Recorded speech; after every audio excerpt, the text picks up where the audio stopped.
যদি বরকতময় না হইতো তাহলে বরকতের দোয়া করতেন না। বারিক লানা এটা বরকত থেকেই আসছে। ফি রাজব শাবান বাল্লিগনা রমাদান, যেরকম বরকতের মাস, এটা বরকত সঞ্চয় করার মাস। তদ্রূপ এটা নৈকট্যেরও মাস। আল্লাহর নৈকট্য লাভ করার জন্য যদি নৈকট্যময় মাস না হইতো, আসছেন পাওয়ায় দিছেন সুযোগ, বুদ্ধিমানের পরিচয় দিই। খুব সৎকা করি, খুব দোয়া করি, খুব দোয়াটা পড়ি, খুব ইস্তেগফার করি, খুব দুরূদ পড়ি, খুব কলেমা পড়ি, খুব কান্নাকাটি করি, যে আল্লাহ রমজান পর্যন্ত যেন পৌঁছতে পারি। মৌত আসুক তাতে অসুবিধা নাই, কিন্তু রমজানের ডুইকা যেন আসে। কেননা রমজানে ডুইকা মৌত আসা, ওই মৌতের বেনিফিটই ভিন্ন। এটা আলাদা বেনিফিট, এমন বেনিফিট, এটা আলাদা। এটা আপনি যে মরে সে বুঝবে কি বেনিফিট পেল, আপনি আর আমি বুঝবো না। নাইলে মানুষের শাহাদাতের মৌত চায় কেন? বেনিফিট আছে এই জন্যই তো চায় না। তো রমজানের মৌতও কিন্তু বিরাট বড় বেনিফিট। হ্যাঁ হ্যাঁ, বরং রমজান পাইয়া আরেক রমজানের আগেও যদি মরল, তো রমজানে মরার বেনিফিট সে পাইতে থাকবে। একদিন আগেও যদি মরে, গত রমজান পাইল, সারা বৎসর কাটায়া রমজানের একদিন আগেও যদি মরল, তো গত রমজানের বেনিফিট পাবে। এই জন্য খুব কাজে লাগাই। আল্লাহ আমাদেরকে বুঝার, আমল করার এবং ঘরেও এটার চর্চা চালাই। ঘরালাদেরকেও তৈরি করি, মা বোনদেরকেও তৈরি করি। এখন থেকেই অভ্যাস করি যে ঘরের কাজ কমায়া দাও, ঘরের কাজ কমায়া দাও, ইবাদত বন্দিগিতে সময় বাড়ায়া দাও। হ্যাঁ, সারা বৎসর আপনি 10 তরকারি খাইছেন, এখন থেকে 2 তরকারি খান, 3 তরকারি খান। 10টাই যে খাইতে হবে এমন না, বরং একটা খান, ডাল খান, একটা তরকারি খান। কি ভাত খাওয়া কি হবে না? ওই সময়টাকে ইবাদত বন্দিগির ভিতরে ঘরালাদেরকে লাগান, একটা মাহল তৈরি করেন। কেননা প্রযুক্তি এই উম্মতের উপরে যতটুকু খুলছে, বা প্রযুক্তি এই উম্মতের সামনে যতটুকু আসছে, অতীত কোনো উম্মতের সামনে এরকম প্রযুক্তি আসে নাই। বা বিজ্ঞান যতটুকু এই উম্মতের সামনে উন্মোচিত হয়েছে, এটা কোনো উম্মতের সামনে হয় নাই। বিদায় প্রযুক্তি বিজ্ঞান এই দুইটার আলোকে উম্মত বলতেও পারত যেটা তো শোনা কথা। এই জন্য আল্লাহ সচক্ষে নিয়ে দেখাইছেন, যেন অস্বীকার করার কোনো সুযোগ না থাকে। এই জন্য সমগ্র জগৎ ঘুরায়া দেখাইছেন। আবার আরেকটা যুক্তিও আছে, মেরাজের অনেকগুলা যুক্তি আছে, অনেকগুলা কারণে মেরাজ। এটাও একটা কারণ হতে পারে যে আল্লাহ রসুল সাল্লাল্লাহু আলাইহি ওয়াসাল্লাম যখন জন্ম নেন, তো কয়েক মিনিট পরেই ওনাকে ঘুরাইতে নিয়ে যাওয়া হয়েছে। লম্বা হাদিস, ঘরের ছাদ ফেটে গেছে, কুয়াশা ভিতরে ঢুকছে, পুরা ঘর যখন আচ্ছন্ন হয়ে গেছে, তখনই উপর থেকে আওয়াজ আসছে, গাইয়ে বোহাদা তিফল, এই বাচ্চাকে গায়েব করো।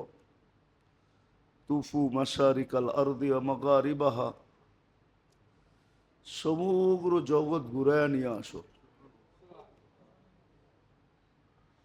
কিন্তু কয়েক মিনিটের বাচ্চা ছিলেন, ঘুরাইলে কি হবে? জগৎ তো দেখছে, কিন্তু উনি তো জগৎ দেখেন নাই।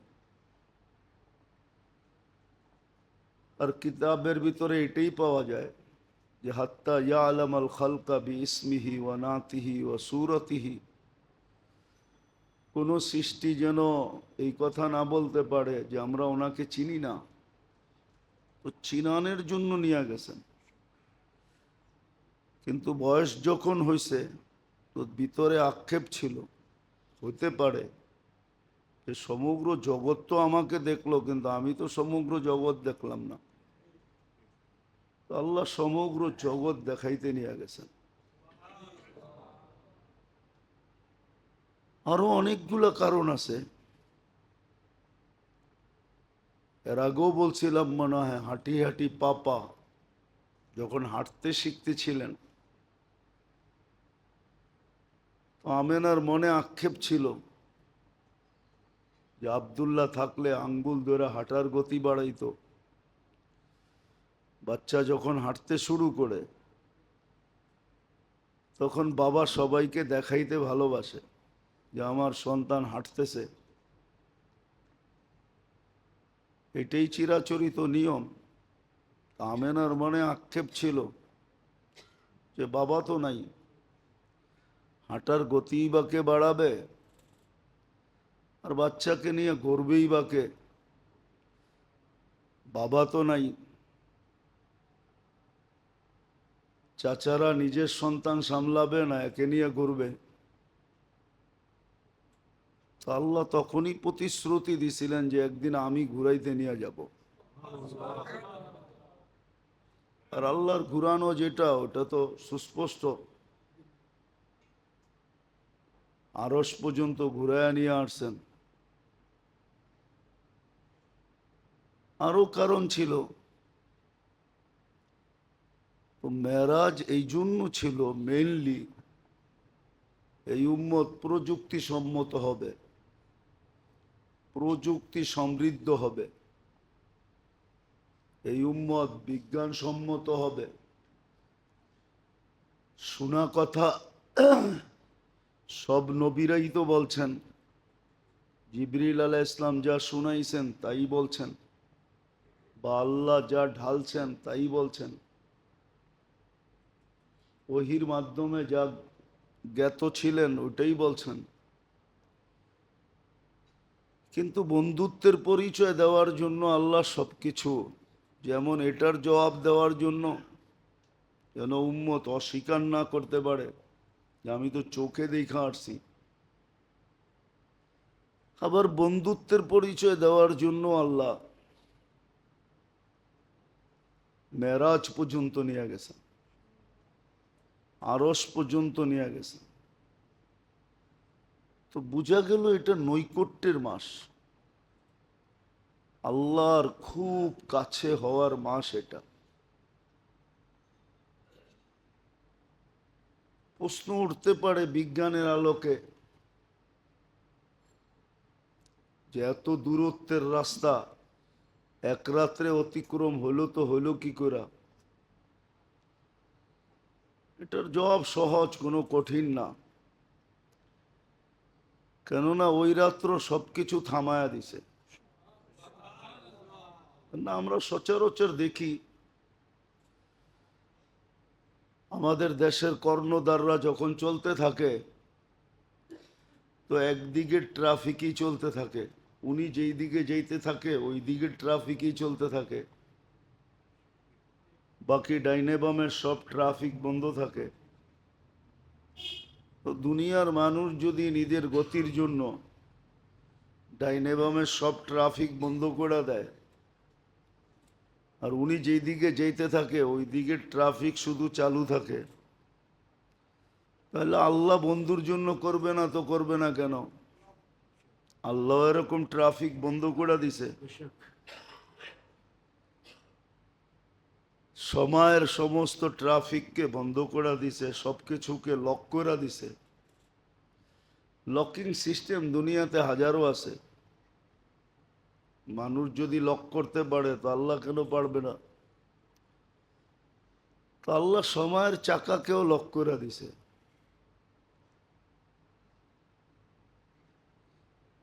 তো এক রাত্রে ঘুরার ভিতরে সহজ ছিল, আরেকটাও বলা যেতে পারে, আরেকটাও বলা যেতে পারে যে আল্লাহ সব কিছুকে কাছে করে দিছে, গুছায়া সিমটায়া দিছে, সব কিছুকে কাছে করে দিছে। যখন কাছে করে দিছেন তো অল্প সময় অতিক্রম হয়ে গেছে। তো এটার দ্বারা ইঙ্গিত হলো যে এটা নৈকট্যের মাস, আর অল্প সময় নৈকট্য সম্ভব।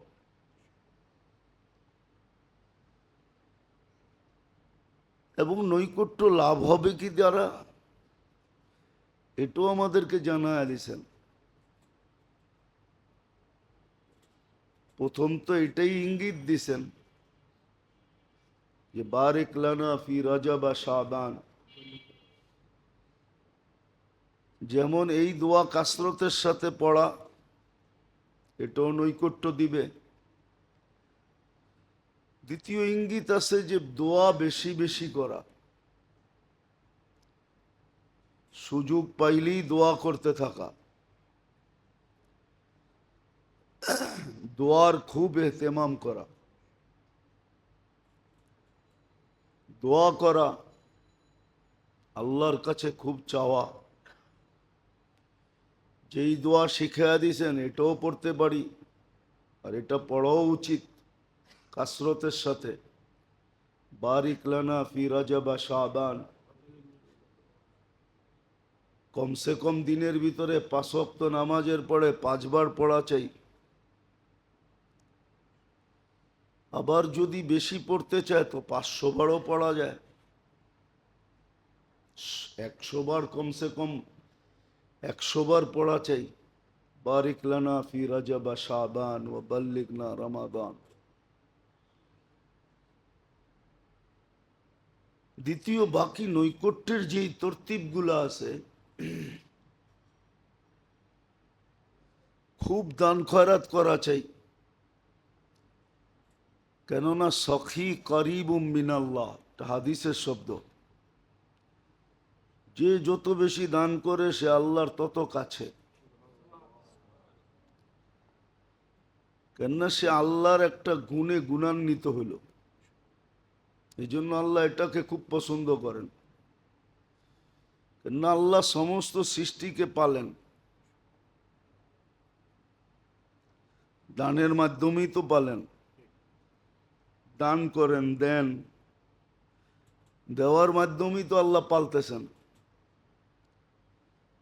তো সখী যে, দাতা যে, দেয় যে, সেও যেন আল্লাহর এই গুণের সাথে গুণান্বিত হলো।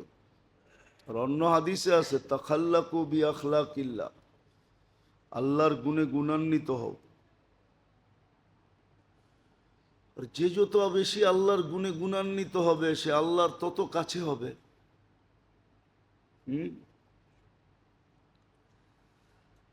প্রত্যেক ব্যবসায়ী স্বজাতি ব্যবসায়ীর সাথে সম্পর্ক বেশি থাকে, কাপড়ওয়ালার কাপড়ের সাথে।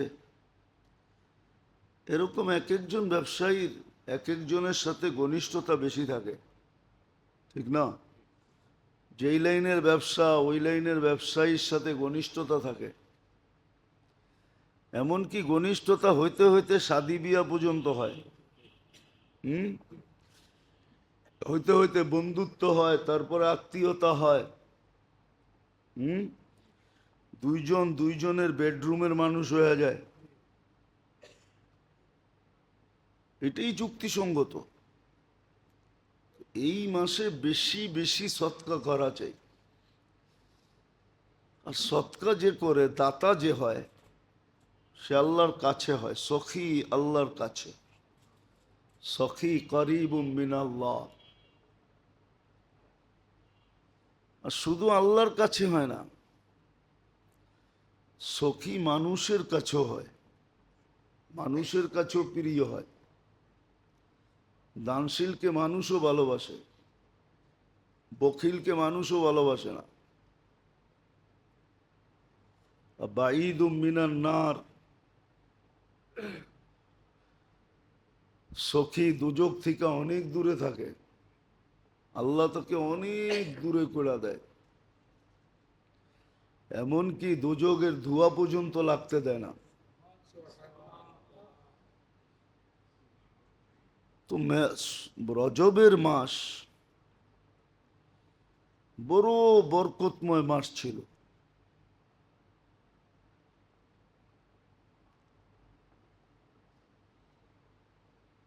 এরকম এই মাসে ক্লিন হওয়ার মাস। এই জন্য মেরাজে যাওয়ার আগে আল্লাহর রসুলের ওপেন সার্জারি হয়েছে। ইঙ্গিত এটা, ওপেন সার্জারি হয়েছে। ওপেন সার্জারির ভিতর থেকে কিছু বাহির করছেন। প্রথমে ওপেন করছেন, ভিতর থেকে কিছু জিনিস বাহির করছেন, তারপরে জমজমের পানি দিয়ে ধুইছেন, তারপরে কিছু পাওয়ার ভিতরে ঢুকাইয়া দিছেন। কেননা অনেক দূর যেতে হবে, তো অনেক দূর। আমাদের যে যাত্রী প্লেন আছে এগুলো 45,000 ফিটের উপরে, 50-এর উপরে উঠতে পারে না। উঠতে পারে কিন্তু ওঠে না, কেননা উঠলে চাপ ওইখানে এত বেশি হবে যে এটা সব মানুষ সব সহ গোল্লা হয়ে যাবে। উপরে চাপ আছে, চাপ, বাতাসের চাপ আছে। এই জন্য প্লেনে ফিট নির্ধারিত থাকে, কত ফিট উপর দিয়ে যাবে। 50 যায় না, 45ও যায় না, 40-42 পর্যন্ত যায়, এর উপরে উঠতে পারে না। আল্লাহ রসুলের ভিতরে পাওয়ার ঢুকানো হয়েছে, এত দূরে যাবে, আরশ পর্যন্ত তাজাল্লি, সব জগৎ পাড়ি দিয়া যাবে।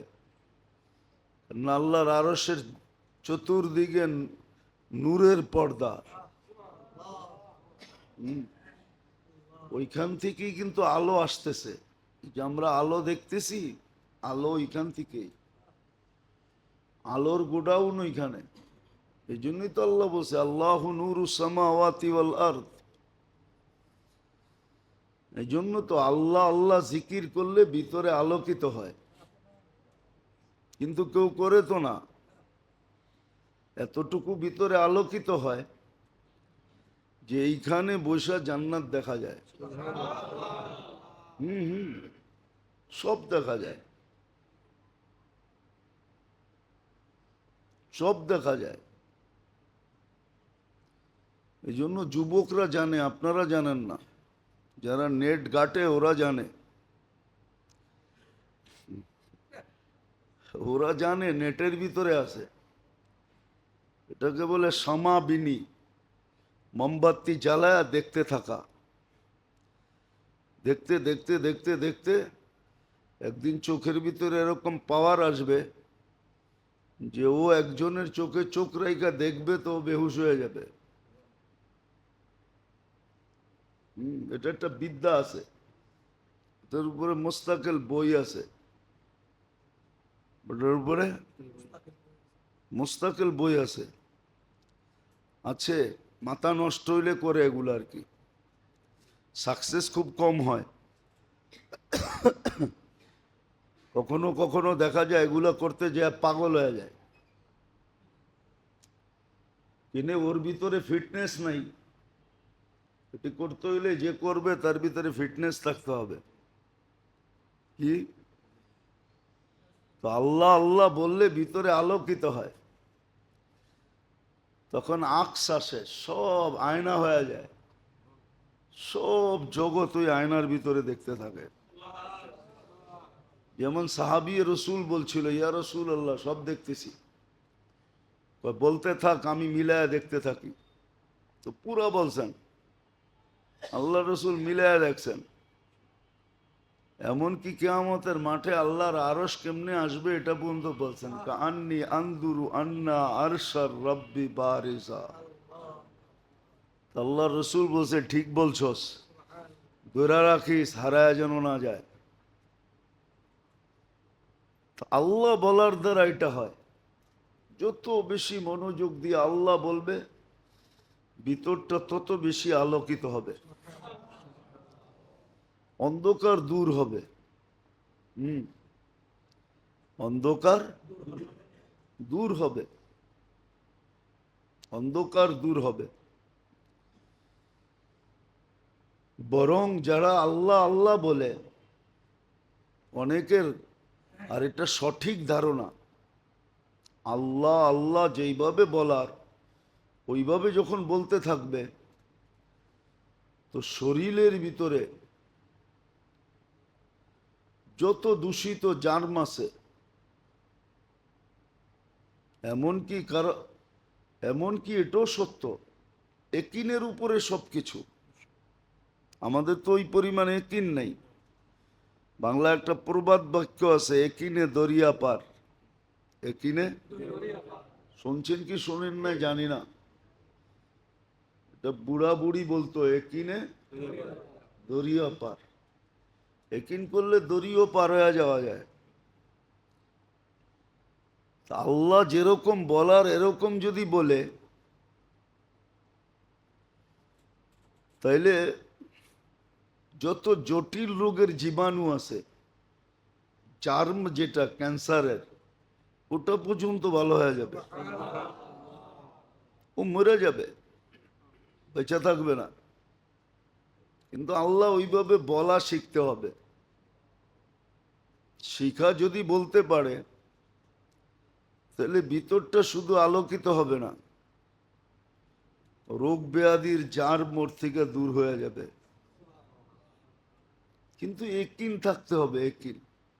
ওই যে বলে না, একিনে দরিয়া পার। সত্য কাহিনী, যদিও কাহিনী শোনানোর অভ্যাস আমার নাই, কিন্তু কাহিনীটা সত্য। বলে এক হিন্দু ফ্যামিলি আর মুসলমান ফ্যামিলি পাশাপাশি থাকতো। তো বাচ্চা তো বাচ্চাই হয়, ও হিন্দু বোঝে না, মুসলমানও বোঝে না, ঠিক না? তো দুই মেয়ে মুসলমানের আর হিন্দুর একসাথে খেলতো। তো মুসলমানের স্ত্রী নিজের বাচ্চাকেই নিজেই পড়াইতো, কায়দা পড়াইতো। তো মেয়ে মেয়ের সাথে খেলতো, ও যে কায়দার সময় বসতো। বাচ্চাদের ব্রেন খুব কি হয়, শার্প হয়। তো শুনতে শুনতে পাশে বৈশা শুনতে শুনতে হিন্দু মেয়েও কায়দা শেষ করে ফেলছে। তো মা যেদিন সবক দিছে, তো ও কোরআনের সবক নিছে। তো আস্তে আস্তে একটু একটু বড় হইতেছে আর বুঝতেছে, ঠিক না? ওই যে বান্ধবী, হিন্দুর বাড়িওয়ালারা তো জানে না, ও তো জানে বান্ধবীর লোকে খেলে ওই বাড়িতে সময় কাটায়, নিজেরও আরো ফুর্তিতে আছে, যাক আমার মেয়ের সাথে ভালো সখা, সময় ভালো কাটতেছে। তো মেয়ে কোরআন পড়তে পড়তে কোরআন খতমই করে ফেলছে। কোরআনের মহব্বত তো ডিলে ঢুকে গেছে, কিন্তু বাড়িতে কোনোদিন বলে নাই। হইতে হইতে আটটু বড় হইছে, তো কোরআন পড়তে পড়তে মনে মনে ইমান নিয়ে নিছে, কিন্তু বাড়িওয়ালাদেরকে কিচ্ছু জানায় নাই। এমনকি বিয়ের বয়স হয়ে গেছে, বিয়ে যে হিন্দু ছেলের সাথে হয়েছে, সে আবার কাঠ্টার হিন্দু। এখন মেয়ে তো লুকায় রাখছে, আয়সা ওস্তাদনির সাথে মশওয়ারা করছে, এই অবস্থা, আমি করবোটা কি? তো বলছে আমি তোকে একটা গিফট দিব, তুই যেই কোনো বাহানায় তোর বাড়িতে খুলবি না, শ্বশুর বাড়ি নিয়ে যাবি। তো গিফট দিছে খুব সুন্দর বক্স টক্স কইরা, উপরে কিছু জিনিসপত্র দিয়া নিচে কোরআন দিয়া দিছে। তো কোরআন শ্বশুর বাড়ি চলে গেছে। স্বামী যখন কাজে যায়, অফিসে যায়, তো মেয়ে কোরআন পড়ে, আসার আগে আবার লুকায় রাখে, আসার আগে লুকায় রাখে।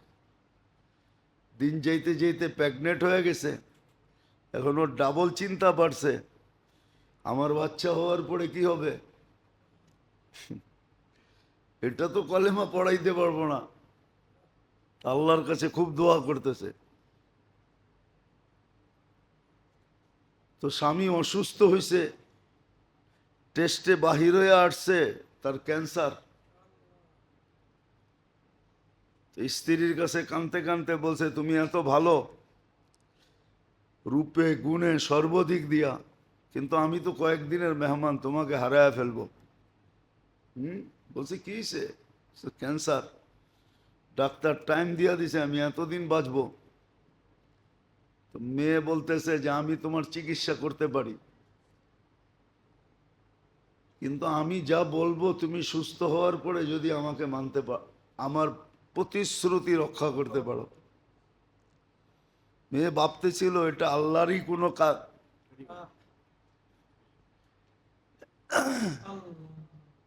তো বলছে ঠিক আছে, তুমি চিকিৎসা করো, আমি ভালো হয়ে গেলে তুমি যা বলবে আমি তা করব।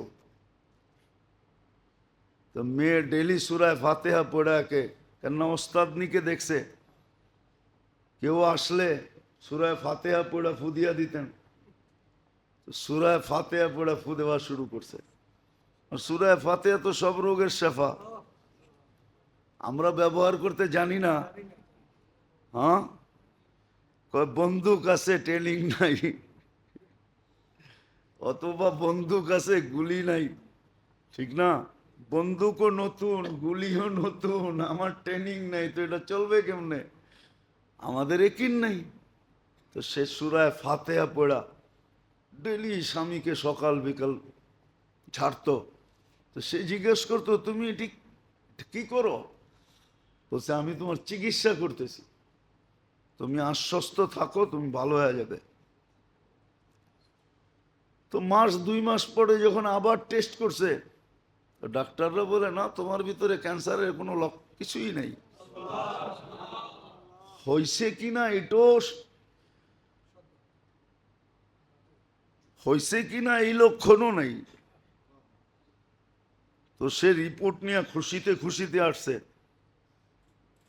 যে আমি তো কিউর হয়ে গেছি, আমার ভিতরে ক্যান্সার নাই।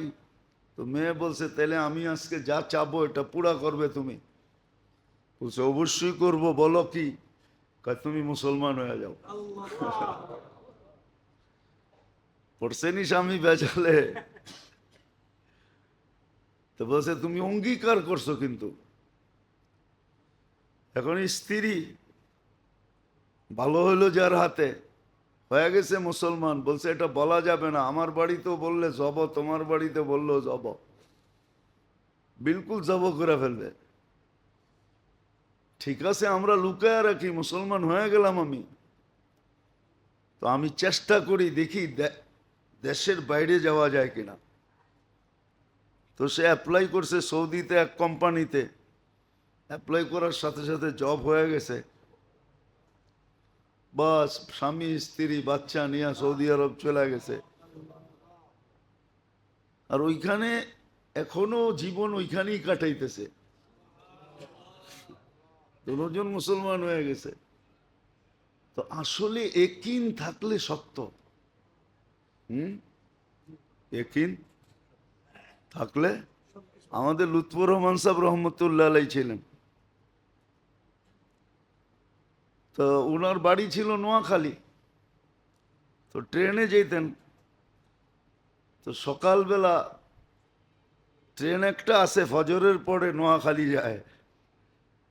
তো উনি ট্রেনে যাইতেছিলেন, লালবাগের এক সাথী। তো হুজুরে যে কাকরাইল পায় নাই, জিজ্ঞাসা করছে কই গেছে, কয় বাড়িতে, কমলাপুর গেলে পাইবা। তো ছুটতে ছুটতে ছুটতে আসছে, আচ্ছা ট্রেনে উঠা কয় হুজুর একবার পানি পড়া দিছিলেন, ভালো হয়ে গেছে, আরেকজনরা দেন। তো হুজুরে পানি পড়া দিয়া দিছেন।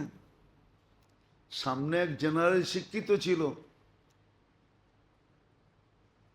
তো হুজুরে বলতেছিল, হুজুর আপনার করে ভালো তো লাগে, কিন্তু এইগুলাতেই ভাল লাগে না। এত বড় রোগ হইছে, আপনি ওরে পাঠাইবেন ডাক্তারের কাছে, আপনি দিয়া দিছেন পানি পড়া।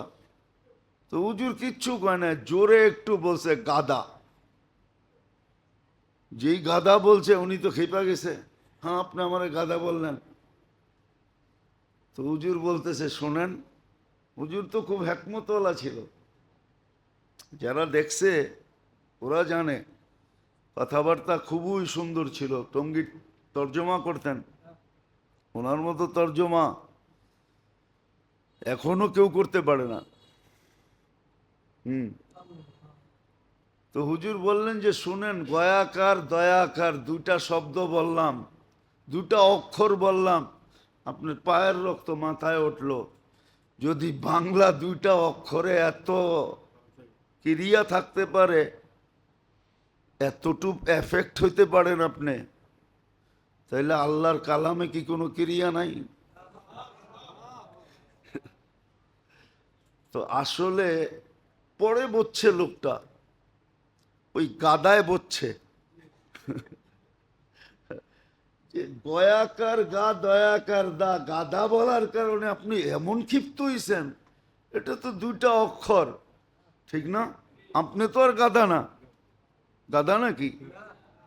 তো দুইটা অক্ষরে যদি আপনাকে এতটুকু উত্তেজিত করতে পারে, মাথার পায়ের রক্ত মাথায় উঠাইতে পারে, তাহলে আল্লাহর কালামে কি কোনো তাসির নাই? তো সত্য এটাই, আমরা ইয়াকিন নাই আমাদের। তো যেটা বলতেছিলাম যে এই মাস বড় তাৎপর্যময় মাস, বড় সুযোগ। এক তো হলো আল্লাহর নৈকট্য লাভ করার জন্য এবং নিজেকে ক্লিন করার জন্য। এই জন্য আল্লাহর রসুলকে ওপেন সার্জারি করা হয়েছে, জিবরিল আলাইহিস সালাম নিজে করছেন।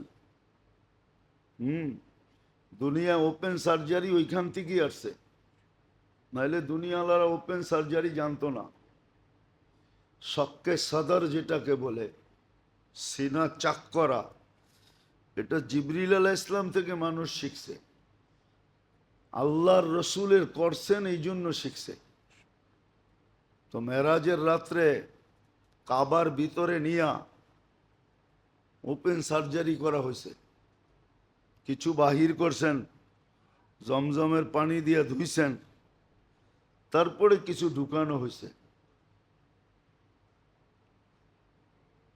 এটা ইঙ্গিত দিতেছেন, এটাই ইঙ্গিত দিতেছেন আমাদেরকে,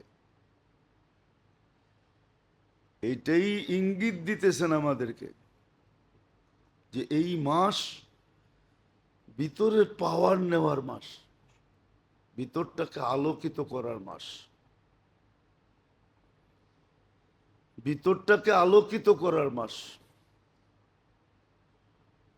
ভিতরে যেগুলো আছে ওগুলা সব ক্লিন করার মাস। মানুষের ভিতরে জন্মগত অনেক কিছু আছে, লোভ আছে, লালসা আছে, হিংসা আছে, বিদ্বেষ আছে, দুশ্মনী আছে, এরকম অনেক কিছু ভিতরে রাখা আছে। ওটাকে ক্লিন করার মাস হলো এটা, আল্লাহ রসুলের ক্লিন করছেন। এখন ক্লিন করবে আমাদেরকে, তো আর ফেরেশতা এসে ক্লিন করে দেওয়া যাবে না। আমাদের জন্য দিছেন এই মাসে ইস্তেগফার বেশি বেশি পড়া,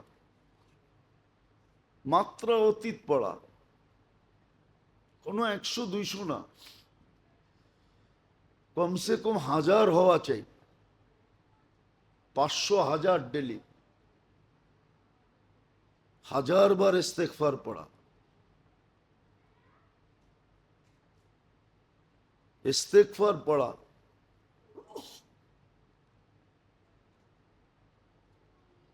আর বেশি বেশি এই মাসেই উচিত কলেমা খুব বেশি পড়া। কলেমা খুব বেশি পড়া, কেননা কলেমা যত পড়বে, লা ইলাহা ইল্লাল্লাহ যত পড়বে, তব তো ইমানের ভিতরে নবায়ন হইতে থাকবে। এই জন্য হাদিসে আছে, জাদ্দিদু ঈমানাকুম, ইমান নবায়ন করো। বলছে ইমান আবার নবায়ন করব কিভাবে? অথবা বলতে পারেন ইমানকে খাঁটি করো, পিওর করো, রিফাইন করো।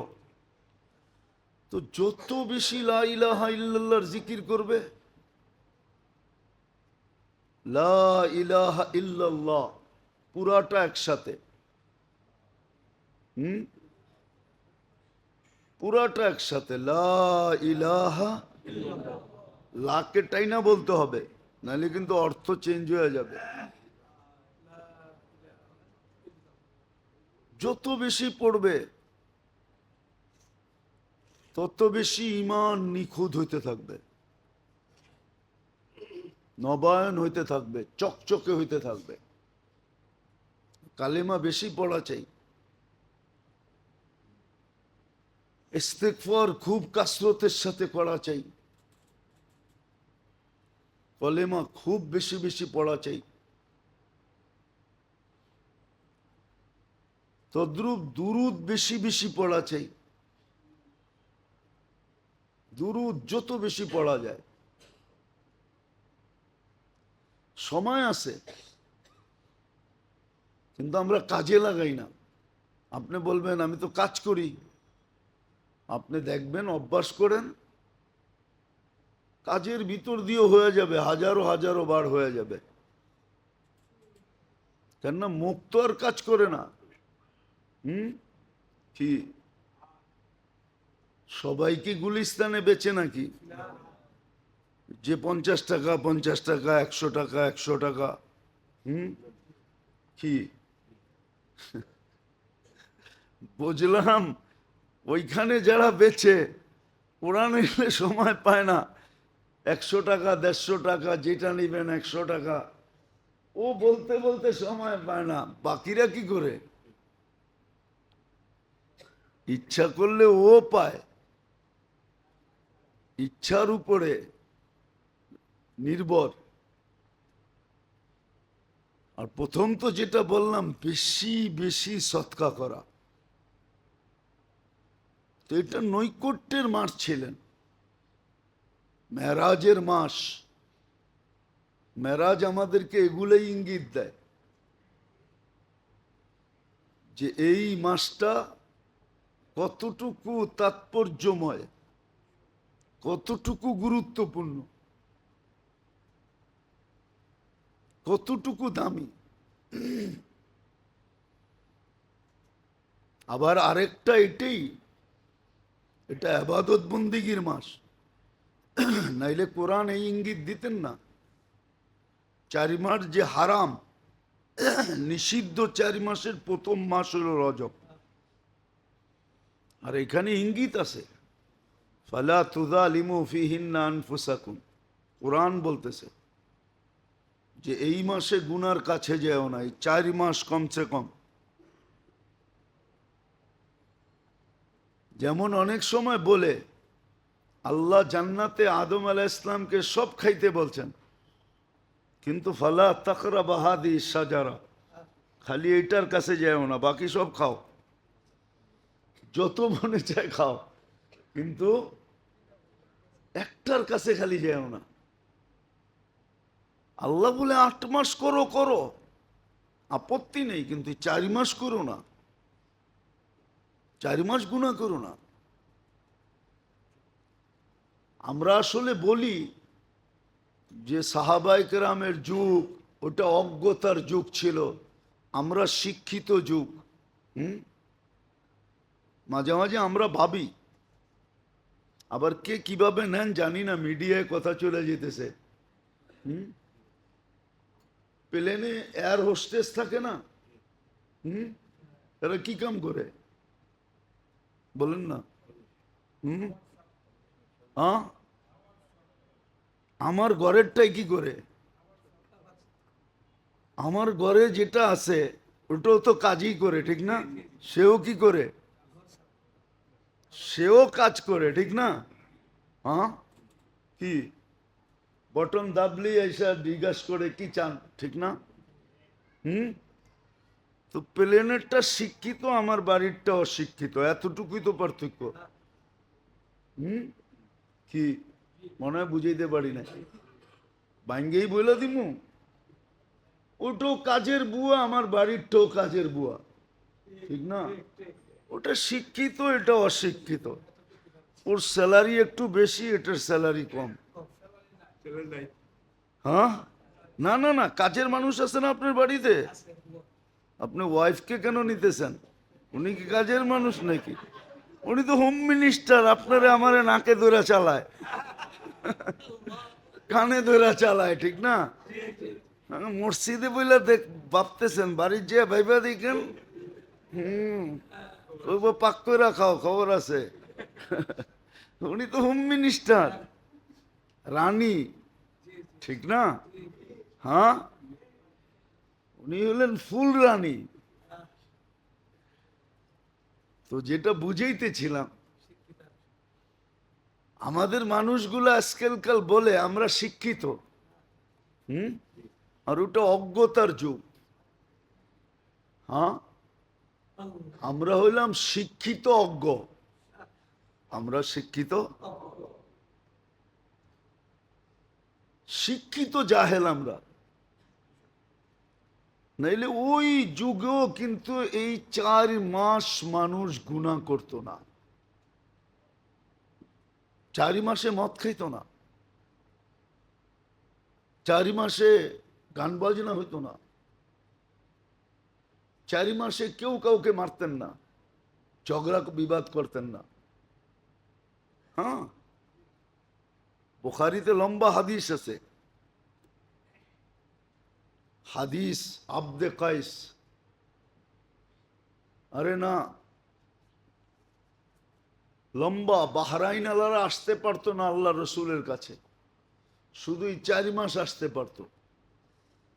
কেননা বাহরাইন থেকে যে রাস্তা দিয়ে আসতো মদিনা মুনাওয়ারা, ওই রাস্তার মধ্যখানে এক কবিলা ছিল, কবিলায় মোদার, এদের সাথে এদের চির দুশ্মনী ছিল। কিন্তু এই 4 মাস অবাধে আসা যাওয়া হতো, এদের ব্যবসা বাণিজ্য এই 4 মাসই হইতো। তারা আল্লাহ রসুলের কাছে প্রথমে আইসা বলছিল, ইয়া রসুল আল্লাহ, আমরা আপনার কাছে আসতে পারি না, সচরাচর আসা সম্ভব না, এই 4 মাসের ভিতরেই আমাদের আসতে হয়। রজব, না না, জিকাদা, জিলহজ্জা, মুহররম, এই 4 মাসেই আমরা আসতে পারি। বিদা আমাদেরকে যেটা বলবেন এরকম বলবেন যে আমরা যদি নাও আসতে পারি আর অবস্থার কারণে, তাহলে যেন আমরা জান্নাত পাওয়া যাই। আমাদেরকে যা বলবেন সব জিস্ট বলবেন, চোখা চোখা বলবেন। আল্লাহ রসুল এদেরকে এরকমই বলতেন। হ্যাঁ, তো আপনি যদি ওটাকে অন্ধকার যুগ বলেন, নিরক্ষরের যুগ বলেন, মেনে নিলাম,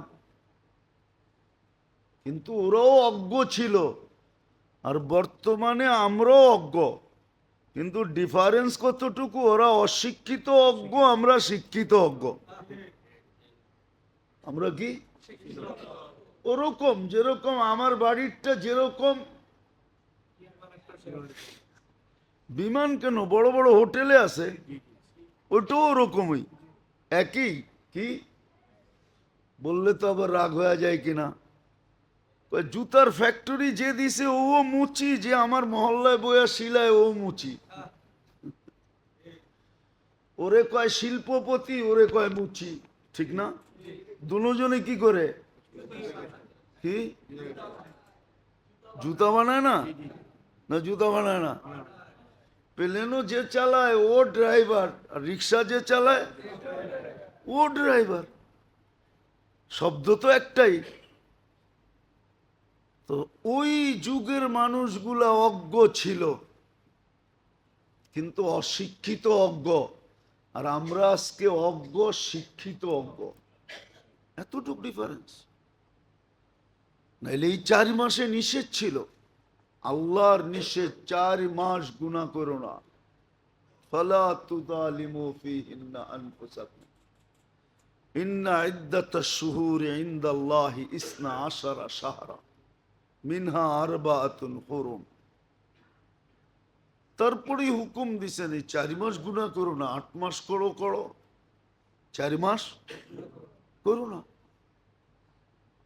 4 মাস গুনাহ করো না। রজবে করো না, জিকাদায় করো না, জিলহজ্জে করো না, মুহররমে করো না, আর রমজানে তো করবেই না, কেননা ওটা তো রোজার মাস। কি মাস? রোজা বোঝেন? সব কিছুর থেকে রোজা, সব কিছুর থেকে, সব কিছুর থেকে, সব কিছুর থেকে না খায়া থাকা,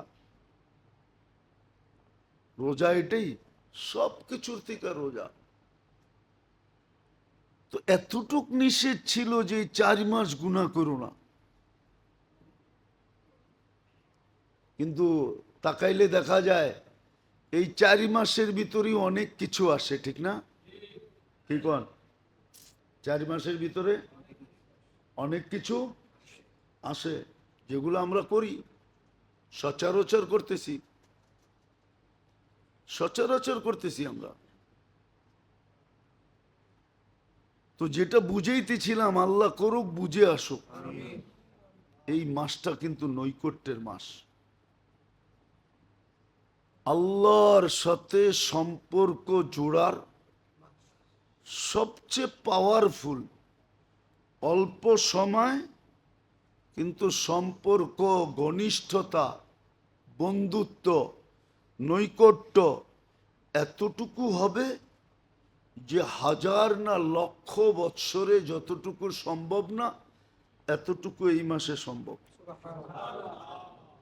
কিন্তু করতে পারবে ও যেটাকে আসলেই এই মাসের জন্য নির্ধারিত মনে করে, যে আমার নৈকট্যের জন্যই এই মাসটা দেওয়া হয়েছে, আমি যেন আল্লাহর খুব কাছে হই,